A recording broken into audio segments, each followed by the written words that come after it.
We had a guy one time, and I think he had drug issues. Probably.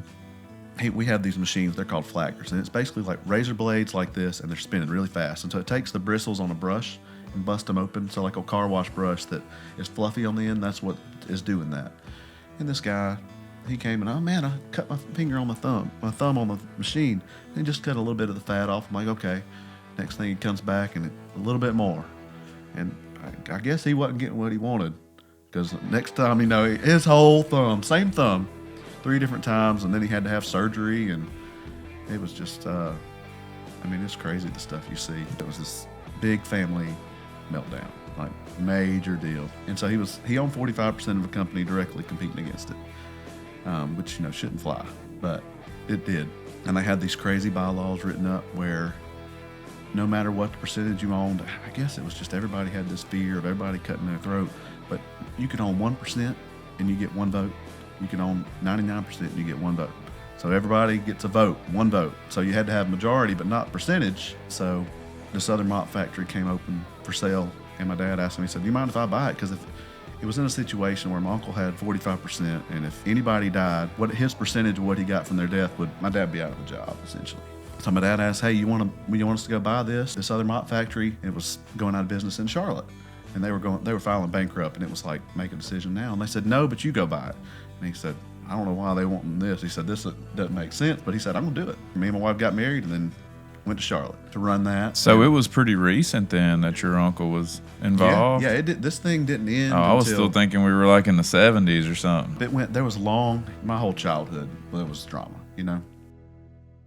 Tyler Cedotal. You got to roll the T? Yeah, Cedotal, just like Tylenol. So your hook's got to be like Tyler said it all. Yeah, I don't know. I hate, every time I go to the doctor, it's like Tyler said it all. It's with a C. Everybody starts S immediately. Dude, I can see them flipping I just down. be said it all about you. Don't you say you do some gaming and all with your fam? Yeah. Tyler said it all. I said it all. Yep. That's a cool name, dude. Yeah. I actually asked Casey I yesterday. didn't pick it, Shout out to Casey. He's cutting my hair, giving me the once a weeker, and I was like, bro, I'm scared to ask him. How does he say his name? He probably said it wrong. No, he said said it all. I was like said it all, and he said yeah. So he had a little wrong. He got close. He got close. I was thinking on the way here, I was looking at your profile. I was like, this guy looks so familiar. I think I met you one day. I was like, why does he look familiar? And I think one day we were both getting our hair cut. And you were in there because I remember him talking about getting some grass or something. Yeah. And I was like, there can't be 2 people that are getting their hair cut by Casey that sell grass. Right. So probably some illegal grass. What's crazy is somebody told me yesterday, coming down River Road, somebody told me they're opening a huge marijuana growing plant somewhere over there. And I was like, I didn't even know we could grow it legally. That's too close to Sanford, bro. Too close. Like River Road over here? Yeah. Dang. I think like River Road? No, I don't know exactly. I know there's an old River Road in Petal. It's the River Road that goes from Glendale. Oh, man, that's sketch. I think, because they told me it's between that's just Glendale, pine trees and dirt roads. I don't think it's on river. I think it's, you take Glendale and you take that right across the bridge, take that cutback road that follows the railroad tracks. Mm-hmm. It's down that road somewhere. But I was like, man, I'm surprised they're doing that here. Yeah, no joke. I didn't know it was legal to grow here yet, so.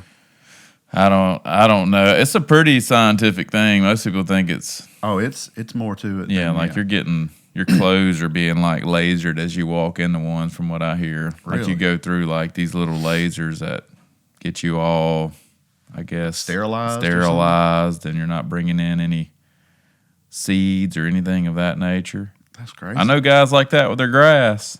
Yeah. Oh, I bet. Yeah. Yeah. You don't even drive your pickup truck through their field because you might have something on your tires. Yeah, you don't want to contaminate. Yeah, don't want to spread no other type grass. So you live in Petal? Yeah, I live in Petal.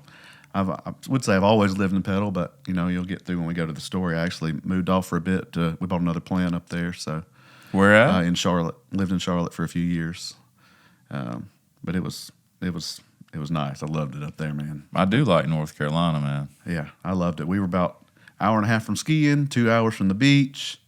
I lived right there in Charlotte, so I got big into whitewater kayaking and whitewater rafting and mountain biking. And bro, I could see you doing that, man. You look like you work out too. I try. I work out, my fork to my mouth more than anything else. But I like lifting weights, but the eating's the hard part.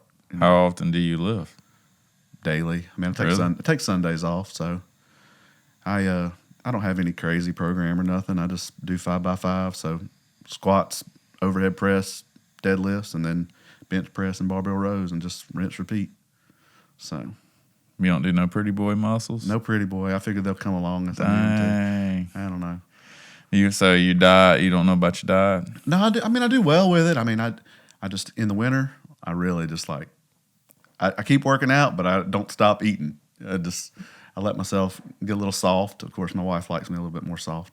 They say that when I get too lean, she's like, "You're just hard now. You're not comfortable to snuggle up to or nothing." So you look strong, bro. Well, I don't know. Do you do more like powerlifting or? I mean, I lift heavy. I don't do a lot of reps. I mean, like I said, I do 5x5, so I do.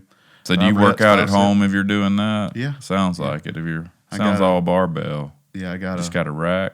Yeah, I got a little place in my shop outside that I set up. I mean, I got to be at work at 6 in the morning, so I get up at 4. I'll work out, drink a little coffee, talk to the wife, and then head to work. And I mean, I know if I had to travel, I wouldn't do it. I saw you had one too, so you understand. Yeah. I don't want to have to travel to do it. And by the time I do that, I got to get up earlier and. Yeah. So you build brooms, bro. Yeah, brooms. And you bought me a nice one, straw broom. Yeah, all corn too. Good luck finding all corn. All corn. So brooms come with there's what you call blended brooms, and there's all corn brooms. If you look at that one and you look down the center of it, all the bristles are the same, and it's 100% corn, and it's good. They're too good, honestly. I went several years ago, and I was getting some muffler work done on a car I had, and the guy, he had one of our brooms, and he said, "Yeah, I bought this when I opened." I said, "When you opened? I mean, when did you open?" 28 years ago. I said, "We making too good of brooms. These brooms too good. I want to sell more." In a muffler shop of all places too. I'm like, that's clean. Yeah, he said, "I've been sweeping this concrete floor for 28 brooms." Now he had it all the way down to the strings, but he'd worn that thing down, but he wasn't giving up on it. That's wild. So y'all the only people that make those still? Yeah, I mean, pretty much in the United States, they all closed down, and it's kind of what happened with us. It's either you adapt or die, and we chose to adapt. So, yeah, I just told somebody that today. It ain't the strong that survive; it's those willing to adapt. Mm-hmm. I mean, we've went through it. So, I mean, you want me to give you a little bit of history? Yeah. So, did you start it, or your dad? My grandfather started it. So you're third gen. Yep, third generation. Technically, you could say fourth. But my grandfather started, but his dad bought in at some point. So we've had 4 generations in it, but I'm the third. So grandfather started, and then his dad was like, "Yeah, let me in a piece of the pie." This. Yeah, I'm liking this. All corn brooms. Yeah. So my grandfather, he was working for a place called Standard Broom and Mop, I think it's in New Orleans. This is in Louisiana somewhere, and he's a great salesman. He could sell, I mean, what they say, ice to an Eskimo. Mm-hmm. And the guy I got according to my dad, the owner of that business just loved his hobbies a little too much and got to where he couldn't pay my grandfather's commission. So my grandfather presented him with an offer. He said, "Hey, you give me my territory, and you don't have to pay me what you owe me." He was back paid for months and months. And the guy said, "Yeah," which as a business owner, I would never do that. You know what I mean? Right. I'd figure out how to pay that you guy's instead of serious. giving it away. Yeah, he hadn't been paid, and he wants territory. He means business. So my grandfather bought a little place in Peogue, Mississippi called Peogue Broom and Mop. So he bought that and took his route and moved it into there. And that was in 1964. So we've been 60-something years now.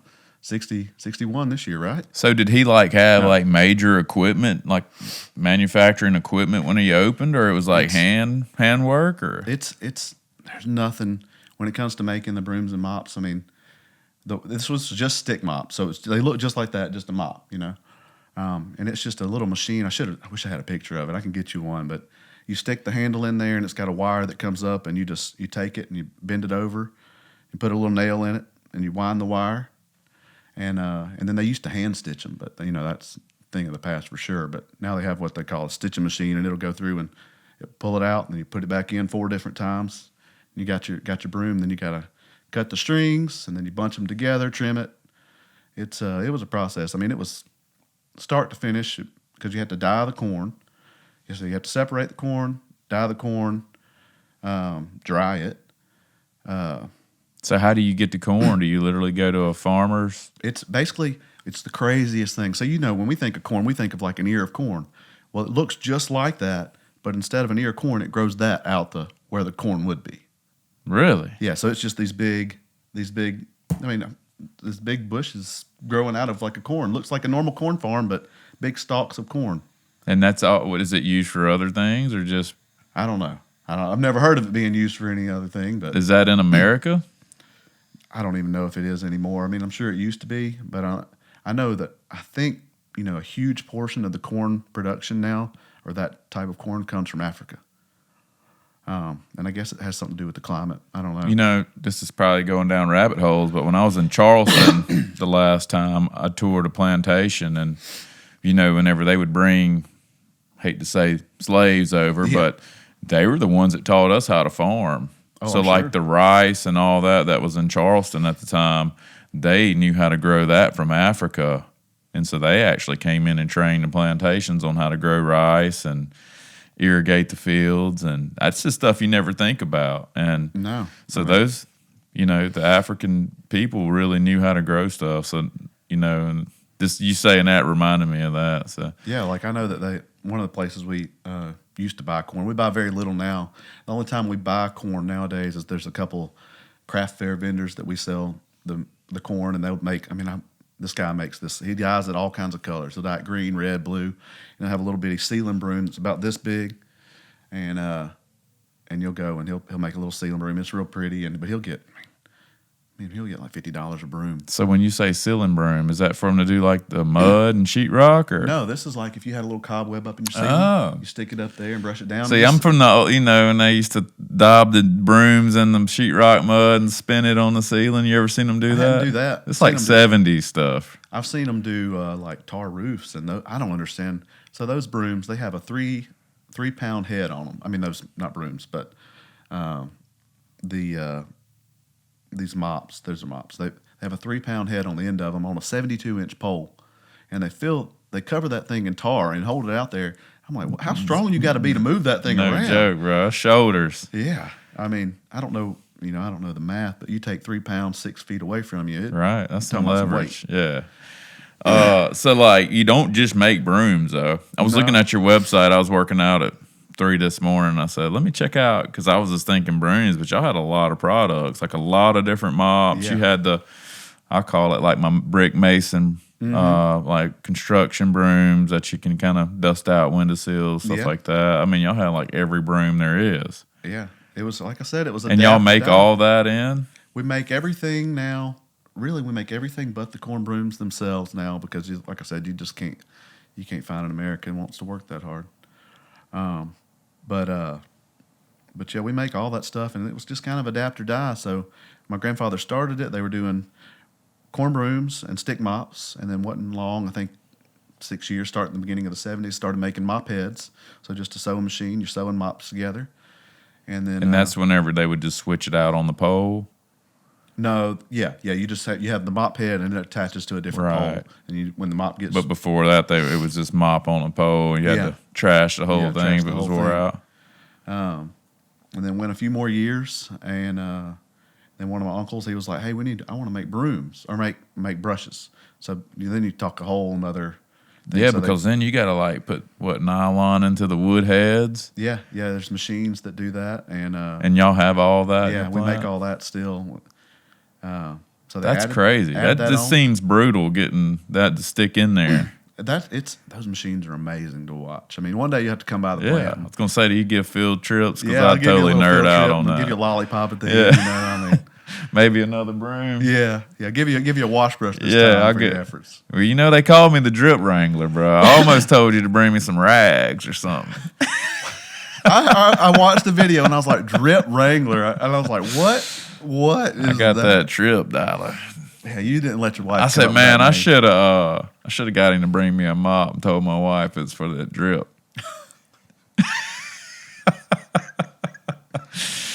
I got to get back on topic though. So your grandpa, your uncle came in with him? No, later on they started buying in, and so it ended up they started. My uncle wanted to make these brushes, so he was like, okay, let's do this, and then my uncle split off and did his own business. Ooh. But they had doing the same thing essentially. Did your grandpa give him the territory? No, it didn't go very well, as you can imagine, because then you got one person that owns later on when this happened, when he split off, he owned 45% of the business. My grandfather, he did this for several years, retired at 45 with more money than he could ever need. I don't understand how he could do it. He retired, and when my grandmother, towards the end of her life, she had bad Alzheimer's, and it was costing them, I think it was $50,000-$60,000 a year, and she still had money left. Wow. And this was in 90, so 45 years. And that's cool because he left that original company without pay. Yeah. And he made it then. Yeah, You think it's just because he didn't worry about it? I don't know. I think it's he was very frugal. I think that's part of it. And I think, if you had money then, you could make money easier than you could now. Right. I say that to a certain extent, but you can make money in the bank. When the banks are paying, give you interest. 10-15%. That's a good return. So is he from New Orleans? No, I actually don't know where they're from. Honestly, it's somewhere in Louisiana. But actually, it's kind of sad. I don't know where my grandfather's actually from. Well, if I start thinking about my grandfathers, I can't say exactly where they were all from either. But yeah. But yeah, so Uncle splits off, does his own thing. Yeah, I'm taking you off track, man. I'm sorry. I keep asking questions. We're good. So there was a contract that he would buy all his brushes from us because we had the machinery, and he would be able to sell. He wanted to do a different market. So we were selling, we were making brushes, but he wanted to sell to truck dealers. So like Peterbilt's and stuff like that. And he did great opening that up, but it became a problem when he didn't want to make 45% of the profit. He wanted 100% of the profit.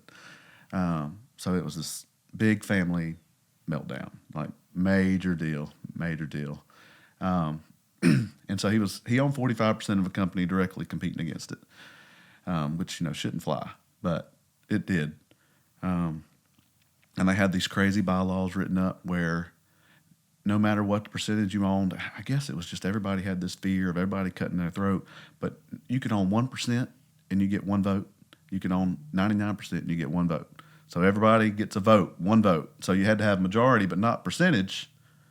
You had to have one. So this other mop factory came open for sale, and my dad asked me, he said, do you mind if I buy it? Because if it was in a situation where my uncle had 45%, and if anybody died, what his percentage of what he got from their death my dad would be out of a job, essentially. So my dad asked, hey, you want us to go buy this other mop factory? And it was going out of business in Charlotte. And they were filing bankrupt, and it was like, make a decision now. And they said, no, but you go buy it. And he said, I don't know why they want this. He said, this doesn't make sense, but he said, I'm going to do it. So he bought it in 2012. It's the year I got married.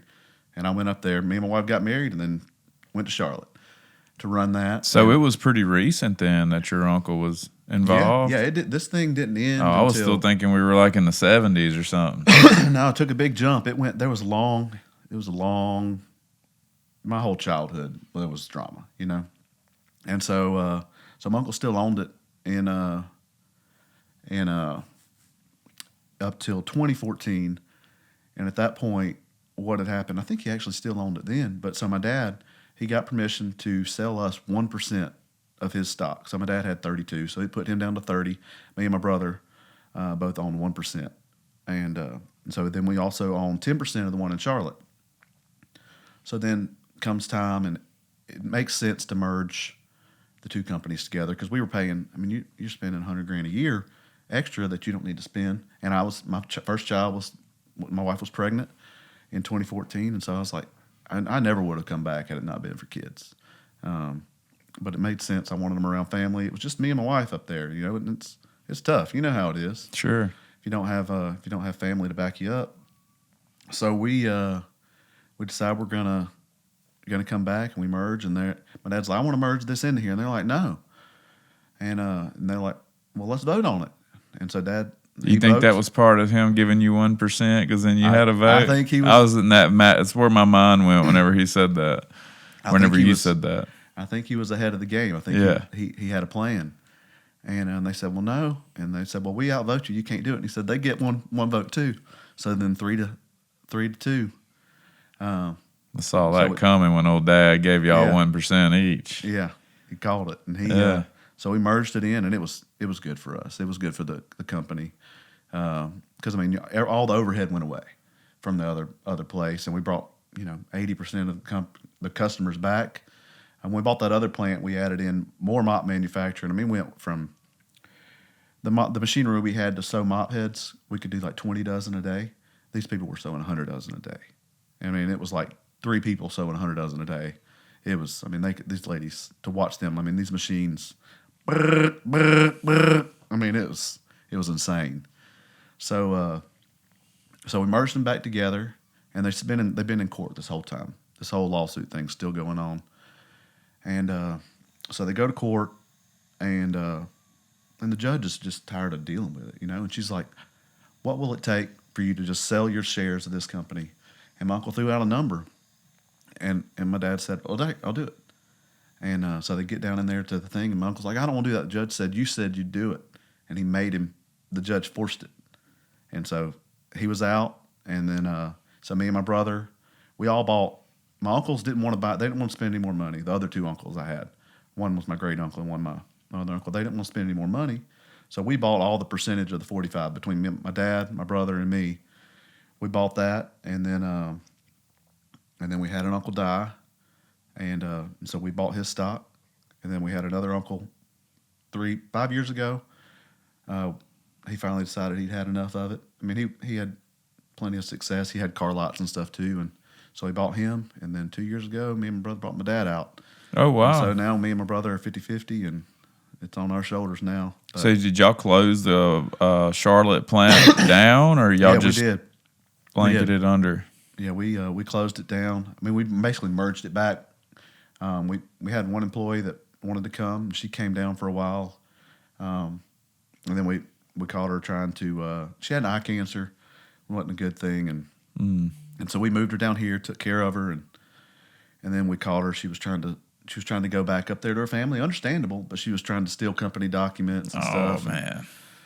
So we had to clip her wings, and it was. But I tell you, closing the plant down in Charlotte, I like to think I'm pretty mentally tough, but telling all these people that their job's gone that's tough. I mean, yeah. How many people did you employ there? I think we had 8 up there. And they'd been there a long time, I would assume. Oh yeah, they'd been there. I mean, some of them had been there 20 years, and it was just things were just it just didn't make sense anymore. I mean, this seems like pretty niche industry, but are there more plants like between here and there? There's one I know of in Carolina that they don't do. They do just mops. That's all they do. So we offer a lot more than they do, but there's, I don't know. We tried to buy a broom factory in, I think it was in Arkansas, but they had the Fred's account, like Fred's stores, and it was like 80% of their business. And they closed. Yeah, they were losing money going under, and they were like, you can buy this and Fred, and then we looked at it and it was like, if you lose Fred's, we can't buy. We'll buy you for your assets. And they're like, we can't take that. And then wasn't long, and they were gone because they lost Fred's. Right. So it was kind of the writing on the wall. But just before we bought my dad out, so we make automotive wash brushes. We make all kinds of floor brooms and stuff like that. And we're like, all of our people that are buying our wash brushes are buying chemicals.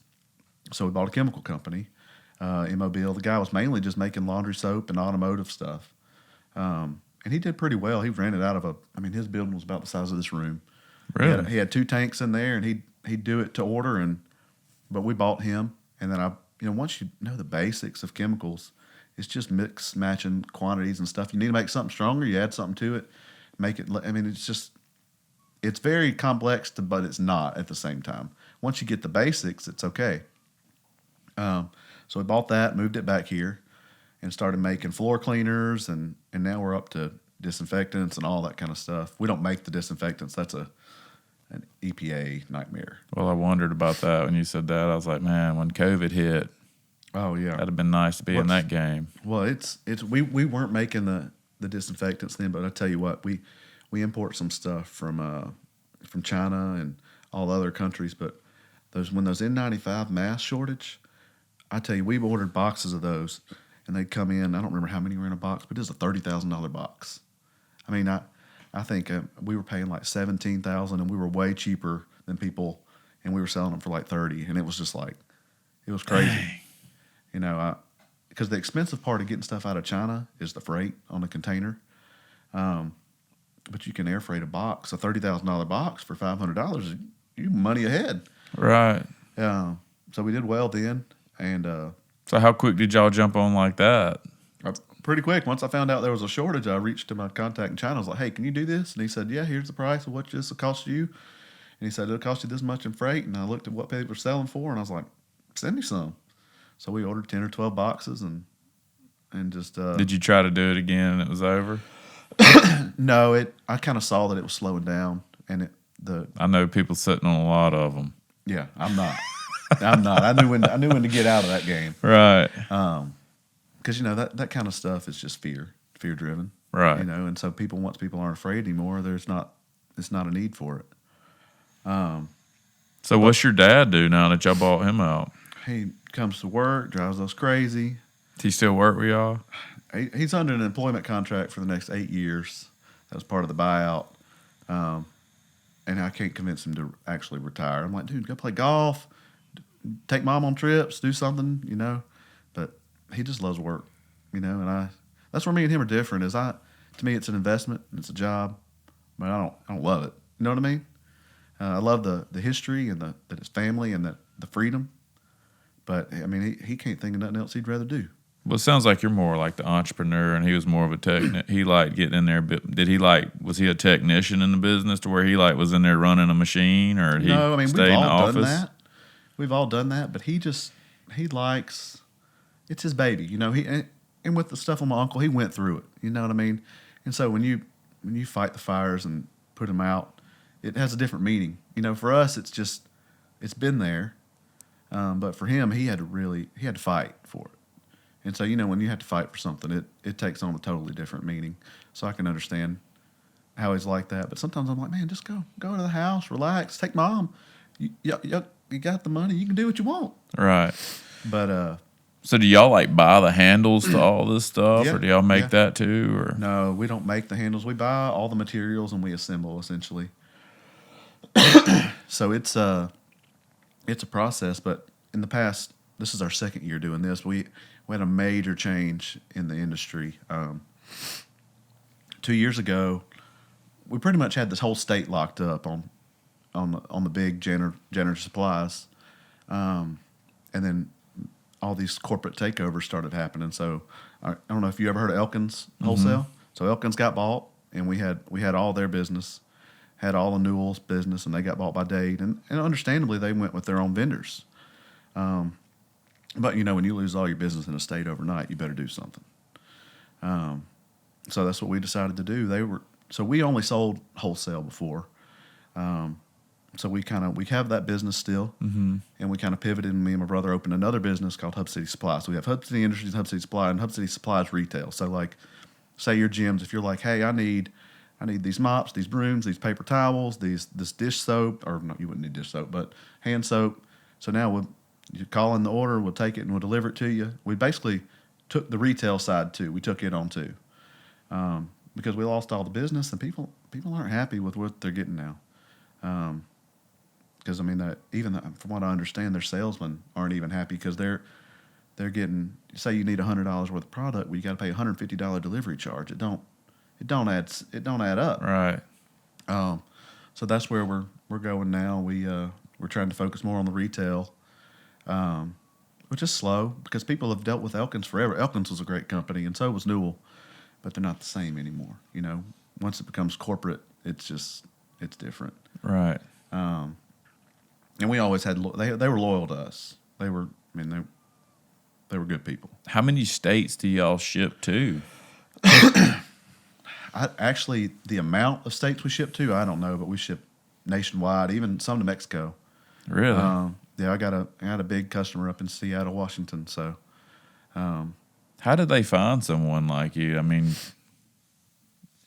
Is it that niched out where literally if you search for broom manufacturer, you're coming up? I mean, you're not getting very many options. A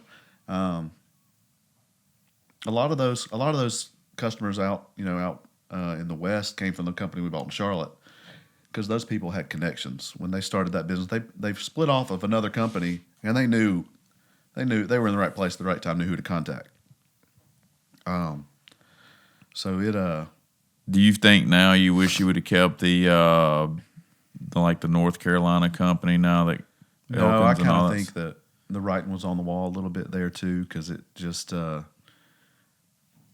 was a huge textile industry there. I mean, clothing was huge. Like the place that we would buy our yarn from there, they were in the clothing industry. They made clothes, and the whole industry just essentially. I mean, there was empty buildings everywhere. I mean, to find somebody that knows how to work a actual industrial sewing machine here, you can't find them. But up there, Well, that's what I was looking at. Was like the thread on just that room behind me. That looks like some serious sewing going on. So you Yeah. do have like big sewing machines and all that. we do, but you do that with what's called a stitching machine, and it basically you thread the first one, and it takes it and it just do a lot like a sewing machine where you're just sewing it through. Are your machines like engineered specifically for what y'all build, or is it something that you could find in most plants? Now, like the sewing machines, now the stitching machine is a unique thing. The one that does brooms. So what happens if it tears up or something? Nightmare? Well, we don't like it. Was yeah. I mean, there was what is that? My dad could tell you the name of the exact brand and stuff, but it's one of those things that we sold when we sold our last one. We paid like $500 for it when they originally bought it, and we sold it for thousands because you can't get them. And it was actually somebody in Mexico that bought it from us because they needed one, and we happened to have it. But it's like that with all those machines. Like our brush machine, we had a brush machine. We traded. There's several brands, but we had what's called a Carlson, American-made company, and we had one of them. These Italian companies are really where it's at on. So we have what's called Borghi's, and they're faster, smoother, easier to operate.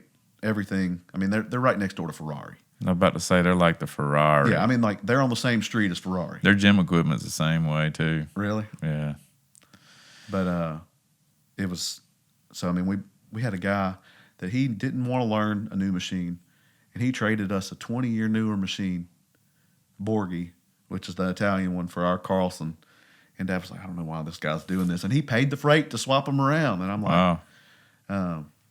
But it's just those machines. I mean, are just it's amazing to watch them. Really, I mean, I guess being in like owner, I know it instantly my mind goes to like what happens when something tears up. oh yeah, it's a nightmare. I mean, they have a location in the United States that keeps some stuff, but a lot of stuff, if it's something specific, you got to order it from Italy, and I got to go and wire the money and transfer it to euros, and it's just it's an ordeal.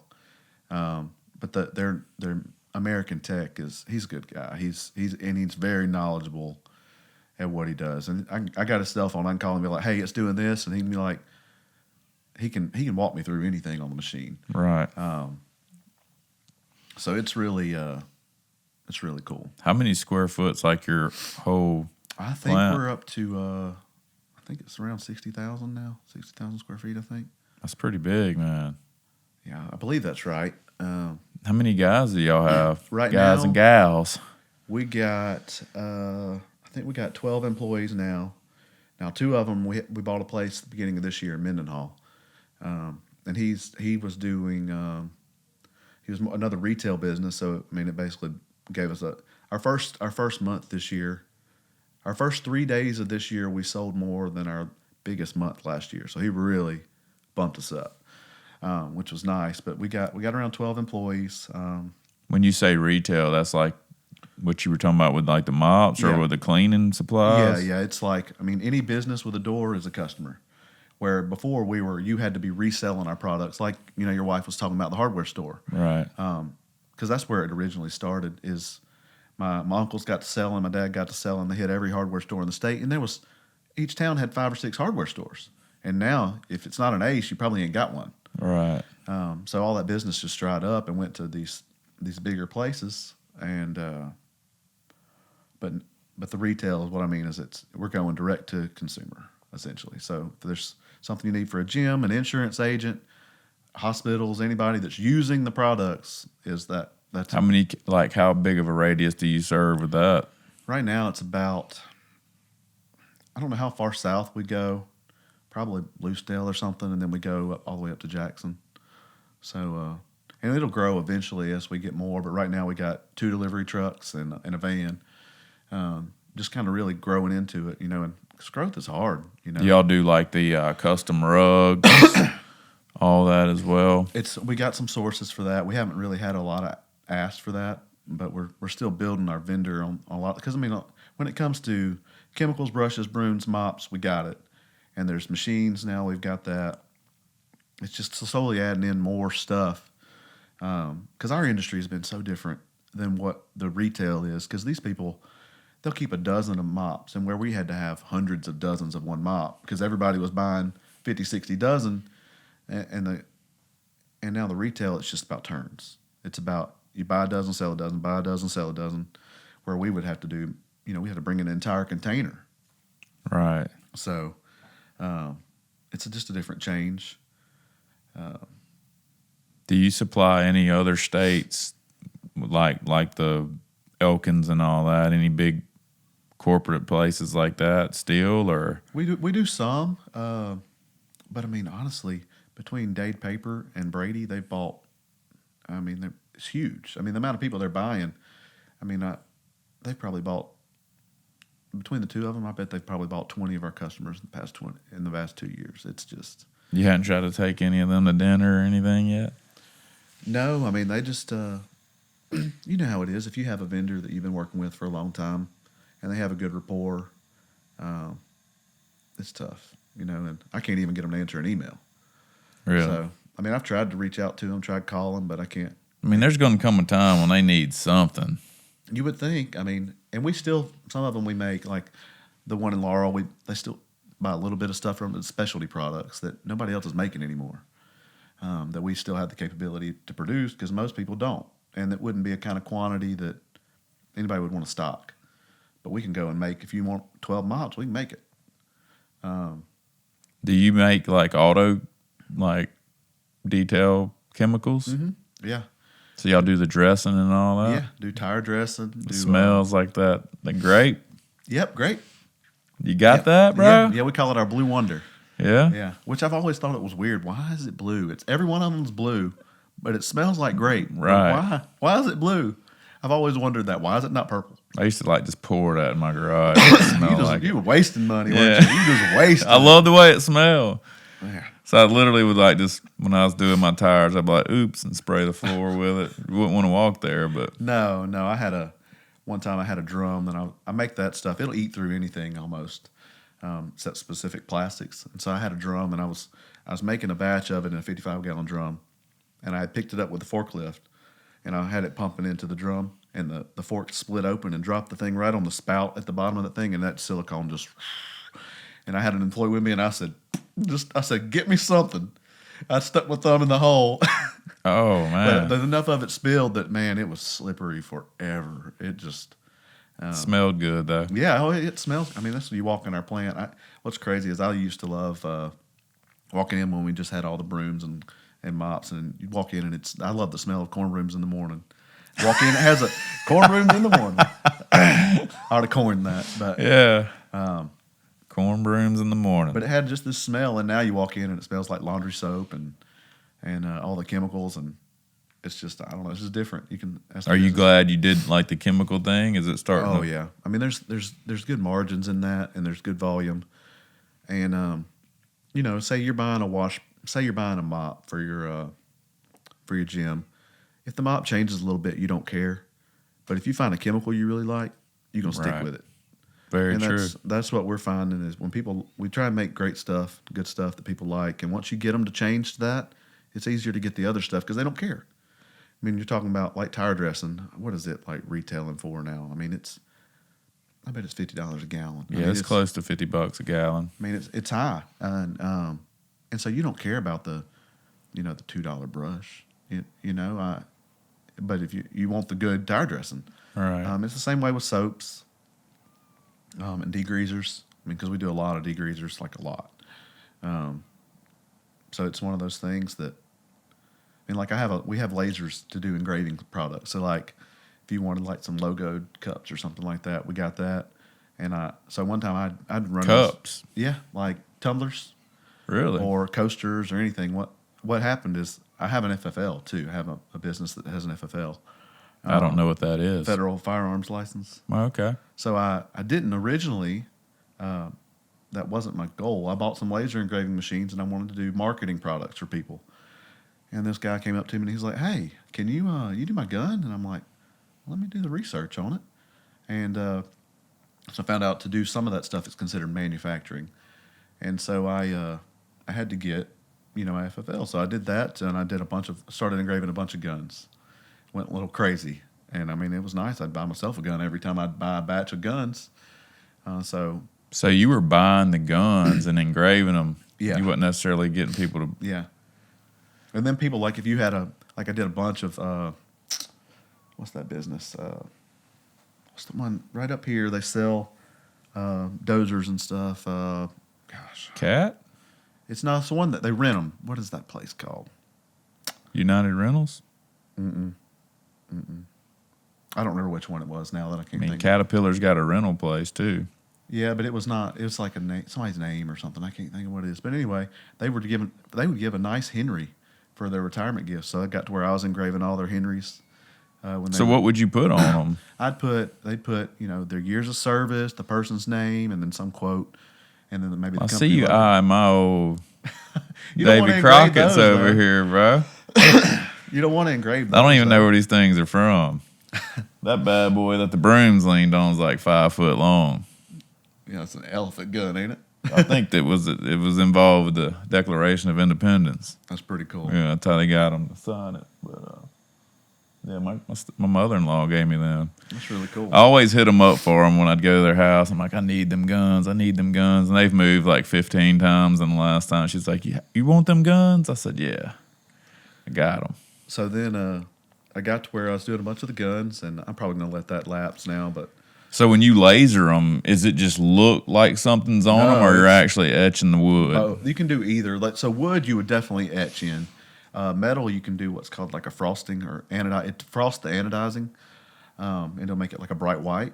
Or you can deep engrave. So like if somebody wants to do like a Form 1, which is where you want to make like an SBR, or What if I bought like a plate of steel in and wanted my logo on it Yeah. for a front desk? Yeah, it depends on how big it is, and because there's different kinds of lasers. The one I got are called Galvo, and so they're CNC, which they're all CNC, but the standard like gantry is what it's called. They go across and they move like 1 millimeter each time they come across. Well, mine, and they move about 300 millimeters a second. Mine go about 7,000 a second. So it's a mirror that sits up there and just moves to move the thing. Do you got to like get out of the room? No. It's Don't get lasered by that thing. yeah. I watched somebody one day put their arm up on the table No way. and they gave themselves a tattoo. Shut up, bro. Yeah. And I was like, I might could do something like that with the lasers. He I did got. it. Well, I ain't gonna ask if he did it with yours because you might could get in trouble. No, it was a video I saw. I was about to say you got some tough guys. Did he do the whole thing? Yeah, he did. And what's crazy with my laser, it would take maybe 20 seconds to do it, but he did it with one of them slow ones. And I can't imagine. He sat there and I don't remember what he did now, but I was like, that dude's crazy. That is nuts. I mean, tattoos don't feel Did great. you but just I look can't- like the sorority type tattoo when he was done? Like you got burned? Yeah, I mean, it looked like he was branded. I mean, dude branded himself essentially. But so me and my brother, I got out. I'd sold my laser. I sold it to the zombie shop in Petal over there because they wanted to engrave guns, and I trained them how to do it and sold my laser and got out of it. And then I had a guy reach out to me, wanted a bunch of custom engravings done. And I was like, man, I sold them. I'm sorry. And he's like, well, I got about 40 for you to do. And I was like, shoot, that pays for a machine. And I told my brother, I said, so now we bought it through our business. I had another business, and which I still have it active because it has my FFL under it. But so then we bought them in. I bought two. Bought one for wood and one for metal, and brought them into our plant. And I mean, paid for them day one. The guy sent me all these guns to engrave and knocked them out, and then had Just need to make broomsticks with companies' names on them and say, "Here you go, man. If you ever need somebody, just let us know." See, what my thinking was is every single one of our customers, especially in retail, like have some kind of marketing stuff. So if I can grab that extra bit of business too, I mean, 'cause say if they buy a pallet of brooms and mops and they want a case of cups with their company Dude, name rugs and are logo. next for you. Huh? Rugs should be next for you.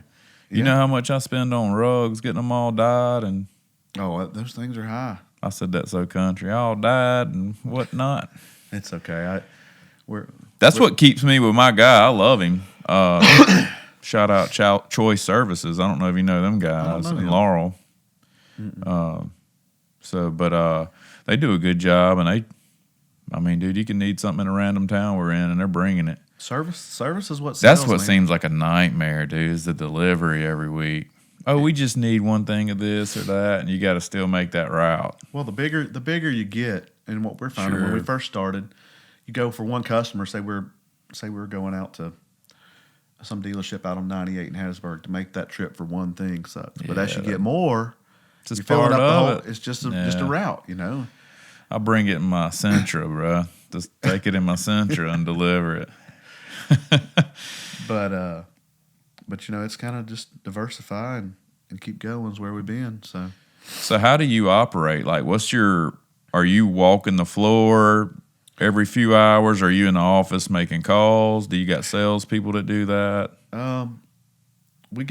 We have some mostly what we have is outside sales. We have some inside salespeople that we just started hiring mainly for the retail part, because before people, they're not gonna say you pay a salesman on the wholesale side 10% commission. One customer may buy $1,000 a month, and there's not that many of them. You may have 10 or 20 customers in a whole state. It's hard to make a living. So it's a lot of people that we're doing before were outside salesmen, what's called like rep groups, because they would offer other stuff. So now what we're able to offer in our area, we're able to offer more of the stuff too. So, but we do have some salespeople, and basically, to be honest, our job, me and my brother, he handles all the purchasing and he handles a lot of the operations, and I handle all the basically all the accounting.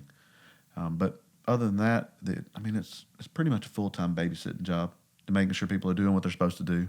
Do you have systems in place for everything you do? Not enough. We have a pattern that we try and follow where, especially with money, that one person doesn't have control of everything. So like, say he gets the checks, I do the deposits. So it's crossed. If there's a check and balance, and he'll get the mail, see the bills, I enter the bills, pay the bills, say he signs the checks. So it's just, But like, as far as like making mops, do you have like a system? This first, this. That way, if somebody quits, you could easily bring somebody in and train them. What we kind of do is we don't have one person that their job is one thing. Everybody knows how to do everything. So if somebody's gone, we just move this person over here.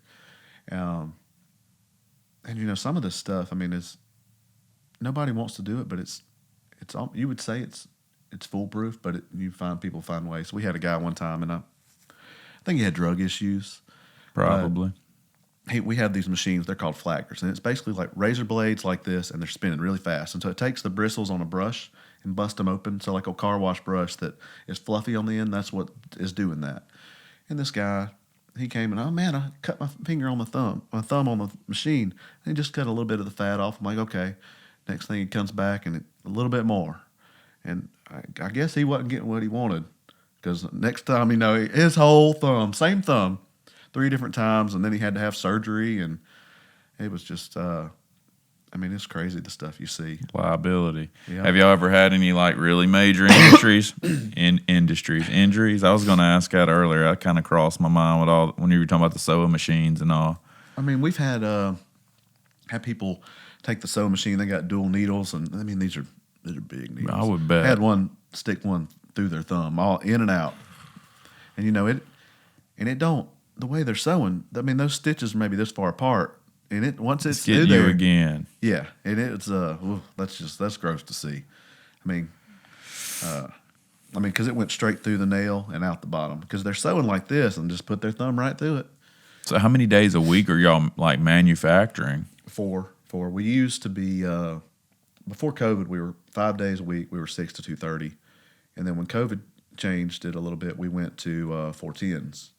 Did I say we were five? We were five at 8, and then we went to 410. So now we're off on Fridays, which is it's really nice. I bet everybody likes that though. Yeah, for the most part, people don't really want to change. And do you have a crazier day a week? Is Monday always crazy, or towards the end of the week get crazy, or is it pretty balanced?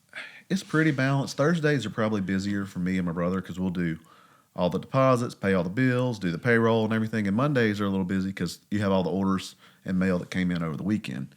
But it's pretty because especially on the wholesale side, the retail side's a little more rushed towards the beginning of the week because people order stuff and they need it then. Right. Nobody's planning ahead. But when you got these on the wholesale side, when they're ordering pallets of stuff, you get 7 to 10 days. So we keep most things on the floor ready to go, so we may have to make some specialty products. So it's not terrible. I wonder if like most retail stuff, people only order what they need because they're scared it's going to walk away. Well, because I found that with my employees, the more I stock up, the more he's got plenty. I'm gonna take one of these. Mm-hmm. Well, that's like we run into a situation with a car dealer. So you take 5 gallons of our wash and wax, right? And it'll make around 30 to 35 gallons of ready-to-use product. And they can go to AutoZone, O'Reilly's, and buy the same. They can buy 5 gallons for a heck of a lot cheaper, but it's get 5 gallons. Right? And so they don't really recognize that. Well, even if you get it, you have to have a good employee that's working there to understand that, or else they're going to use too much, and then it's waste. And then the owner, you have to teach him that because he's like, this one, why would I pay $60 for this one? I can buy it for $40 over here, and it's like makes 30. I think that's the big thing on like paper products is because you don't know how many plies are on a roll, and this roll is half the price, but this one's double the size, but then it might be double the size, and it's John Wayne toilet paper. Yep, it's huge. It takes a good salesman to know. And I hadn't had anybody answer me that because I was like, man, I can go to Sam's and get it here, and I'm not trying to bust you right now, but and they're like, well, it's this and that it's different, or they don't know, and well, it could be. I mean, there's sheets per roll, there's the ply, there's the amount of rolls per case. I mean, it's so many different things, and it's tough. Like what's crazy is in the mop. Go back to the mop industry. Say your business is buying a 16-ounce mop head. And you're like, hey, and then somebody comes in here and they're like, I got you this number 16. Well, you're not thinking about it. You see the 16. Well, a 16-ounce mop head weighs 16 ounces. A number 16 weighs about 10 ounces. So they're giving you less mop for less money, but you're still paying more per ounce. It was a huge thing in our industry because, say I got a customer that does a lot of school bids, and I'm like, they're trying to sell this product. It was one last year, say for less than my cost. And I'm like, it's not the same thing, but it takes him being a good salesman and going, you can take it to him and you can weigh the difference and you can prove it, but you got to have a salesman that knows how to do that. You think it'd just be easier to sell a 10 ounce and be? Well, they're not. If I tell them, it's a 10 ounce, then you're being mediocre in a way. Yeah, and then if I tell them it's a 10 ounce, they're not going to want it. We want the 16. Well, you're buying a 10 ounce. No, I'm getting the 16. It's just that.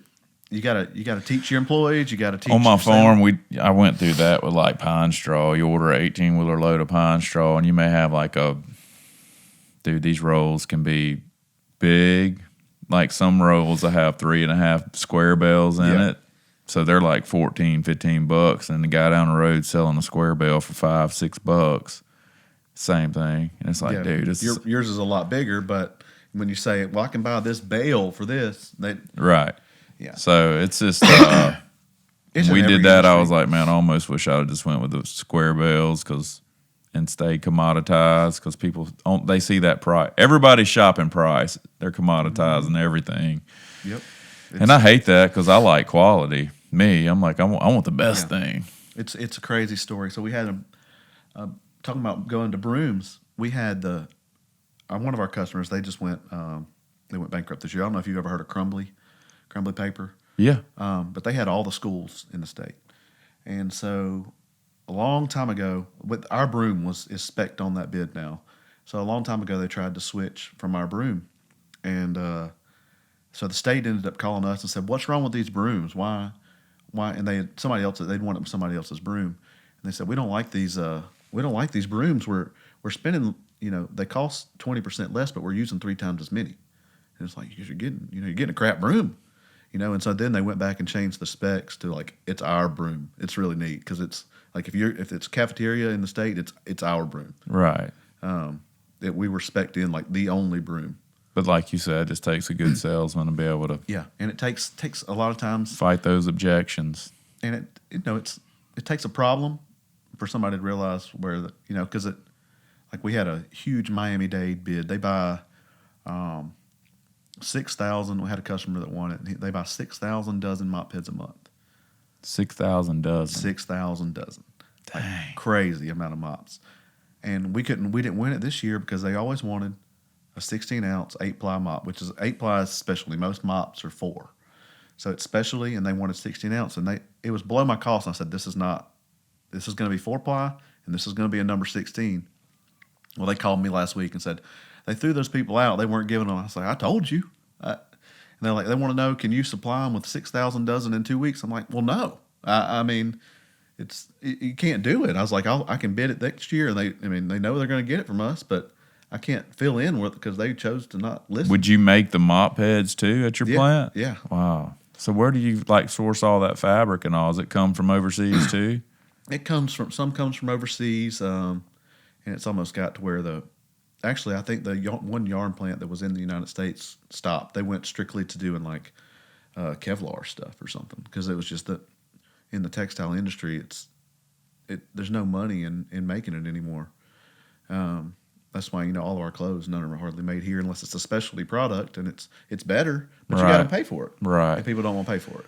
I've seen that buying mops. Like I'll go get a cheap one to, do something I know I'm going to destroy it. So I'll go to Lowe's and get one of the. I guess it's like a blue microfiber type fabric. Yeah. I don't know what that is. Yeah. But yeah, they're definitely not what I would get from Choice Services. Yeah, you pay for what you get. I mean, that's what it comes down to.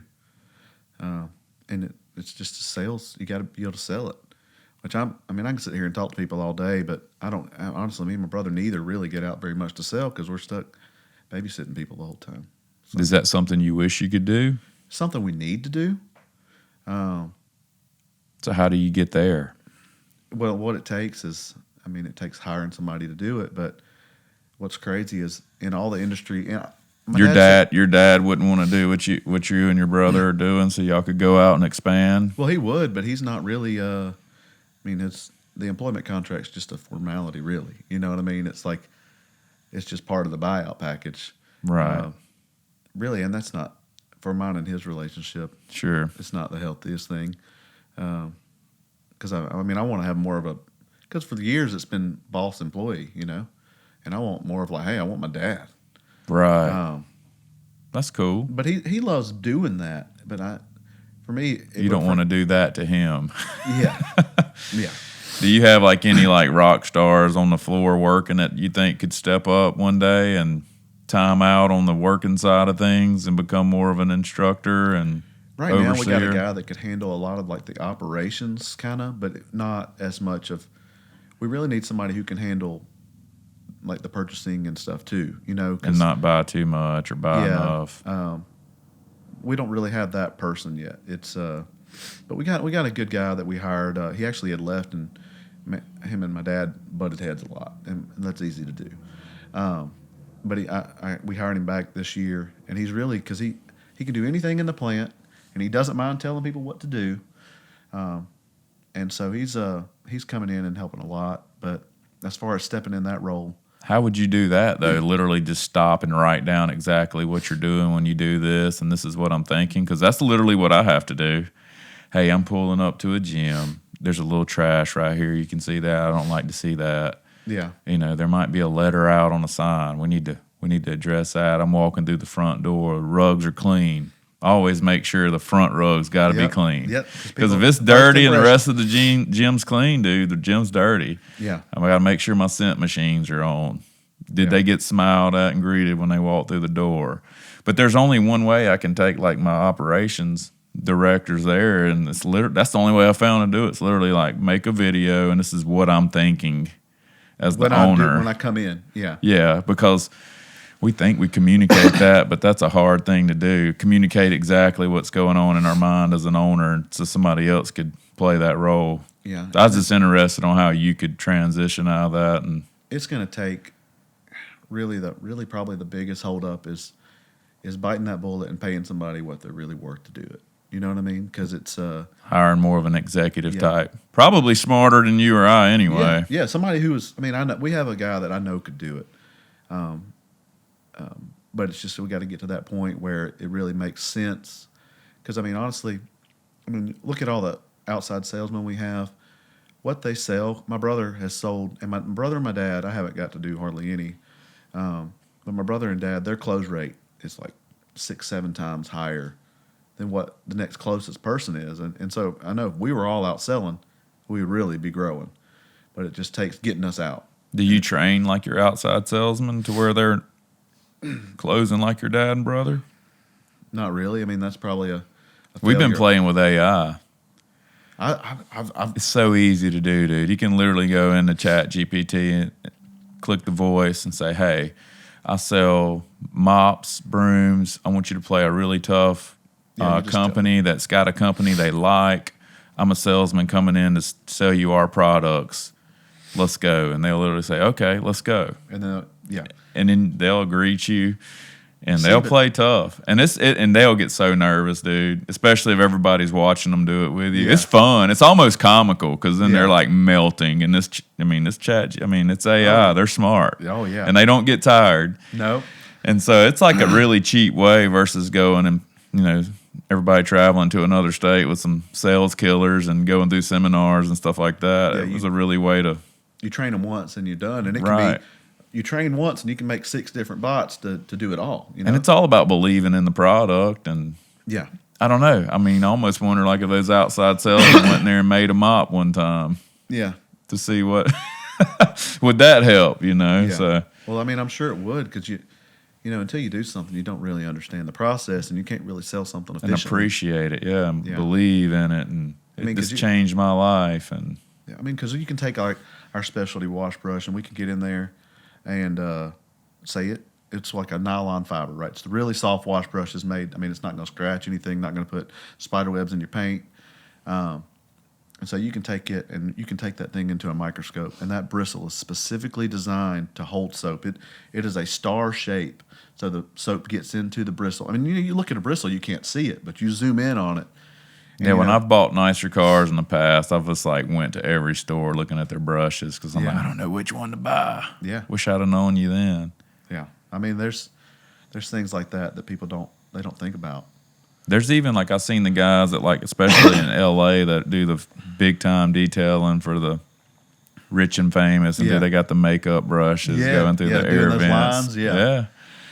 So that's cool. My brother does a lot of pinstriping, so he's got all those brushes for every. That's I don't have steady enough hands for something like that, man. Yeah. It'd come out looking like an ocean wave. Do you think your machines could make something that small, or y'all? The bristle on those brushes, it's one of those things that we could. Our machines couldn't do that, but you can buy machines that do it. But the amount of volume, making makeup brushes, bro. Everybody and their mama does it though. Really? You almost got to niche down. It's not niche down, really. Yeah. Because everybody's doing it. I love stuff like this. I just you're probably God, shut up, man, with all these. No, I do it too. But you think about a makeup brush that sells for, I don't even know what to say. They sell for $1, and you buy a $500,000 machine. Right, that's a lot of makeup. You got brushes. your material. Then you got to have somebody sell it. Yeah, you almost have to get some volume before you can even. There's a. It's they say it's 100 times easier to buy a business than build one, and I'm sure you would agree with that. Is there a way to figure out the people in your industry, kind of like you did in North Carolina, that are before they go bankrupt, you could go in and save it without necessarily having to spend any money buying it? Well, but then you'd have to be free to do that. Yeah, which I think we could do that for short term, But the issue comes into these people are kind of like my dad. They've been in this business. They love the business. And in all of our minds, our business is worth more to us than it really is. Right. So we tried to buy one over in, I think it was in Alabama, and they were putting $200,000 a year a piece. There was two owners. They were both putting $200,000 a year into it to keep it afloat, and they wanted astronomical money for it. And it's like we're gonna have to fix your issues. So they're just going to go bankrupt. Yeah. Nobody's going to want their business, and it's just going to dissolve. Yeah, and it's like that. We do the same thing when it comes to sell a house. We all think our house is worth more. We all think we're in general worth more than we really are. That's one thing I've been doing in my business is not that I'm getting ready to sell them or anything, but I would love my numbers to where I could at any point bring in investors and really, really scale, or, if I wanted to sell, I'd be ready to do that, because that's where you probably love that, though, if you do a lot of the accounting. That's more like what my wife does, is tax strategy. And yeah. So that's what I like real estate. That's why I do some real estate investing. Did y'all hold the real estate? I was going to ask that earlier, on the building in North Carolina. No, we were renting that building, and it was really perfect timing. The airport wanted to buy it. We were right next to the airport. Airport wanted to buy it, and our lease wasn't up for several years. And we'd been mulling over moving, but we didn't want to have to buy out of this lease. And the guy said, "Hey, the airport's wanting to buy this. Would y'all be okay getting out of your lease?" And it was like a godsend, it was like a God wink. It was like, this just must be, meant to be. The guy said, "Yeah, I'll let y'all out of y'all's lease if you will, move out within X amount of time." We were like, done. Like all that you've expanded your business and all so far, in this the last couple of years, would you say you're a faith-driven person when it comes to all that, or does everything got to be pretty logical? And to me, it has to make more sense, and I should be more faith. I would say my dad is definitely a faith, and I think that's why we succeeded. Is I think he's relied on God to lead him in the right way. Because there's things. Seeing what my dad went through with the family and stuff, there's no way I would have stayed. He had job offers. This was the guy that was running the company, making $10 an hour when his employees are making more than him. Right. And there was no way I'd have been out. Like I never would have stuck it out. But he prayed about it, and he said God just told him to stay. And then he went from being minority to now he owned all but what me and my brother owned, which we owned 19% before we bought him out. And it came all the way back around, and now it's me and my brother. If so, did he have to pay a big capital gains whenever y'all bought him out, or did y'all strategic? He financed it, so it's over time. Very smart. Yeah. So he's not taking a huge chunk. He's doing a little bit at a time. And we're able to write off all the interest expense. Right. Which is nice for me. I was hoping you'd say that. Which is nice on my end, because with the real estate, what I'm doing, I have a bunch of interest income. And so I have interest expense and then interest income. They're just wiping each other out. So I'm double dipping there. It's kind of nice. So y'all own the property that your plant's in? We do. Did y'all purchase it under another? For him. Did y'all purchase that like under another LLC to where the industries pay rent? No, we didn't. You need to do that, bro. I thought about it. That's what I do, and that's the way to go. Yeah. Well, that's kind of how we are doing it with we kind of got a similar deal with that. So we got the Hub City Industries, which is manufacturing and wholesale. Hub City Supply, which is operating out of the same building, which is the retail, but we pay rent to ourselves there for building space. So what we do at the end of the year is essentially we take whatever, and we buy all of our products from ourselves. So we buy all of our products from industries and to Supply. Supply has no inventory. So whatever we need to sell that day, we buy it from ourselves and sell it, and we pay back all the profits in rent. So we have an expense that comes out to an income, and so it washes itself out. Nice. That's what I do. LLC holds my real estate, and then my corp rents from it every month. Yeah. Yes, there's definitely eventually we got a great accountant, and he's handled our stuff for years, but he's getting close to retirement. And so when he eventually retires, I want to get somebody that's like tax. He is compliance, and we've never had a single issue, been through audits.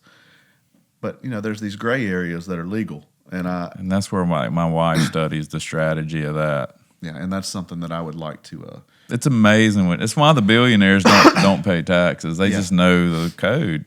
Yeah. It's set up for you to win. Most people complain about the IRS, but it's set up to win if you know it. Well, it's like I see people all the time. They're like, I got this huge amount of money back from taxes. Like, that means you paid too much. Right. your goal Big is to thing's hold not on to to your pay money. taxes. Yeah. I mean, if I can hold on to an extra $100,000 throughout the year, Right. and say I'm making 20% of my money, it's better for me to have it than them. Right. And I see people, well, I got so many thousands back. Well, this just means you paid too much. Right. And that's a different mentality. Yep. Well, But cool, man. So where you see you guys going in like the next 5 years? Do you have goals with that? I think this year is going to be huge as far as growth on the retail side, because I think eventually the retail side will surpass the wholesale side. And I don't think, you think about the profit margins where you got the wholesale side, you're talking about 10-20%. When you got way better margins on the retail side. And it's because of the service part of it, because you're providing a service, not just a product. You're providing a product and a service. Do y'all do paper? Yeah. We do paper, plastics, chemicals, you name it. So how much of that do y'all source out? I know you don't make paper towels and toilet paper, but like most of it, like the chemicals you are making, the brooms and mops. Yeah. We make a lot, which helps the margins on the retail side because I just wonder what a machine would take to like make rugs. I know I keep going back to rugs, but the thing about it seems like kind of close to like the same manufacturing. Have you made the rugs? Very similar. It's tufted in fiber, some kind of fiber into right. something. So it's definitely doable. It's just that it's one of those things that what's the machine? There's a big retail. What are they called? I believe it's Libman. They make brooms, right? But you'll see them in Walmart. They have $1 million brush machine, but what it does, they have the volume to support it. So you take in this machine and you'll load a pallet of fiber over here. You'll have a pallet of handles. You'll have a pallet of whatever it is, boxes, and it will take it in, make it, spit it out, put it in a box, wrap it on a pallet, and send it out. It's just you just load the entry. It's automated. Yeah, and it's you can get as technical as you want, but how many brooms you got to sell to buy $1 million machine? Right. I guess my game would be like if you could go in and get these independent service people, like I mentioned, Choice. Yeah. And get those guys and, blanket it under you. Yeah. Well, that's one of those things. They would to where you're kind of collaborating instead of competing against each other. Yeah. If you could both win somehow. Yeah. I agree. And that's really what we do. Like we still to a main degree protect our customers. Like all of them know that we're doing it and they're helping us. So we can call a customer we have up north of Jackson, and he knows we're technically competing against. We're not really. We're not going to his customers, but we're protecting them. But I can be like, hey, I got somebody that's wanting me to buy this machine. Where can I get it? And he'll here's my rep. Here's the number. Call him. Tell him I sent you. Yeah, that's cool. So we've always had a good relationship. We're not trying to. We never would have done this had we not lost all the business overnight. We were always loyal, and it's one of those things we're forced into action. Because we were content where we were at, we were happy. But when they pull all their stuff from you, they were both within a couple months. It was like instant, and it's like we got to do something because we had the state wrapped up and we just lost it. So that was the only step that we could take to recoup some of it. And I think eventually it will surpass the whole wholesale side because everybody's going to buying from these huge corporate people. I've never really liked doing that. No, I guess I'm a small business owner also, and I just kind of understand that. Yeah, which some people don't. I'm a relationship-based person. Same. Like if I develop a relationship with somebody, I will support them. I'm not gonna. Now, if it's like I had an instance on chemicals, I was buying a chemical for $2.50 a pound, and I was talking to a guy over in Baton Rouge doing the same thing, and he's like, "Yeah, I'm buying it from this person for $1.20." I'm like, "This is a product, say that, I'm say every 2 months I'm going through 3,000 pounds. That's huge, I can't. But if it's like this person's, I'm buying it for $2.50 and I can save 5 cents, 2 cents. Right. I'm not going to do that. Like I'm going to buy from the person, but I'm not going to cut somebody out for pennies. I might be like, hey, can you do me a little better? Most of the time they will. But when it's that kind of, there's sometimes you have to do it. Right. Because that's over half price. Yeah. It's a big difference. Right. When it's the product, it's a specific Especially product. if it's the same chemical. Yeah, it's used in every chemical that we make. And so it's like with that kind of volume, Did you have to get licensed to make all the chemicals and all? Wow. it's crazy. That's why in our industry there was this one company in the automotive that did it all, and then they split. They had a guy. They had one of their blenders leave them, and he started his own business, and then they split. And so the automotive industry in our state's different than any other state because it's so and you'll find in chemicals it's a race to the bottom, and it's really sad because we make the good stuff, and there's others that do too. But a lot of times if you're buying a cheaper product in automotive chemicals around here, it's because it's just more water.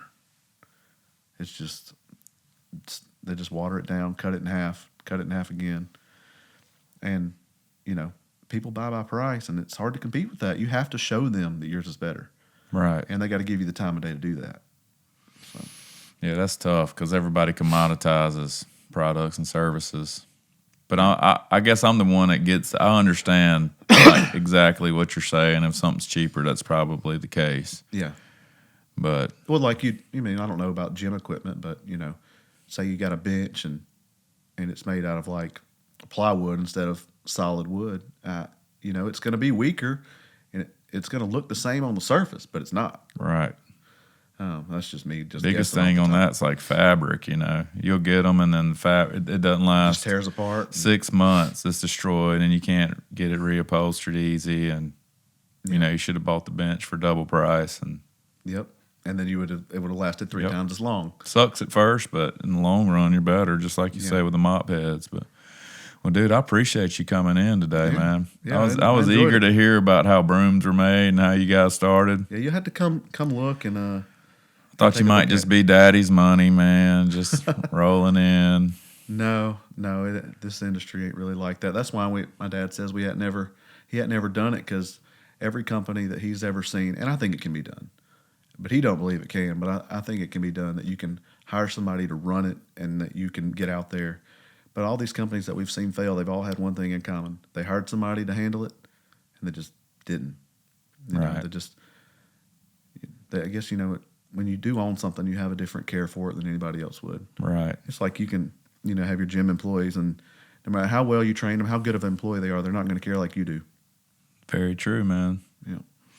But people can, I'm with a coach that, and I love it because they say, you need to have excellent systems that anybody can run, which is true to an extent. But like you say, the relationship side of things and the sales side of things, that's hard to train. That's just higher intuition factors that people got to develop and be able to use to, build the right relationships and handle the customer if they're coming in mad, and be able to put out fires and show them the value versus being commoditized by somebody down the street.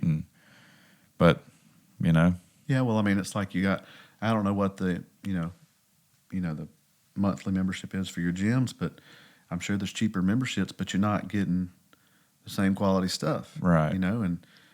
And it's crazy. I see it. I know you do coaching as well, and I see it on the coaching side. Some people may sell you something and you'll never hear from them again. That's right. And they may be dirt cheap, but they've got your money and they're done. Well, they get an AI and print out a course and act like a guru online, and Yep. it's over.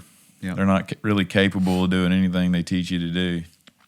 So just got to be aware. It always cracks me up to see these fitness people that are selling courses and stuff, and you look at their pictures and they're not in shape. It's like, why would anybody want to follow somebody who's not doing what they're telling you to do? Right.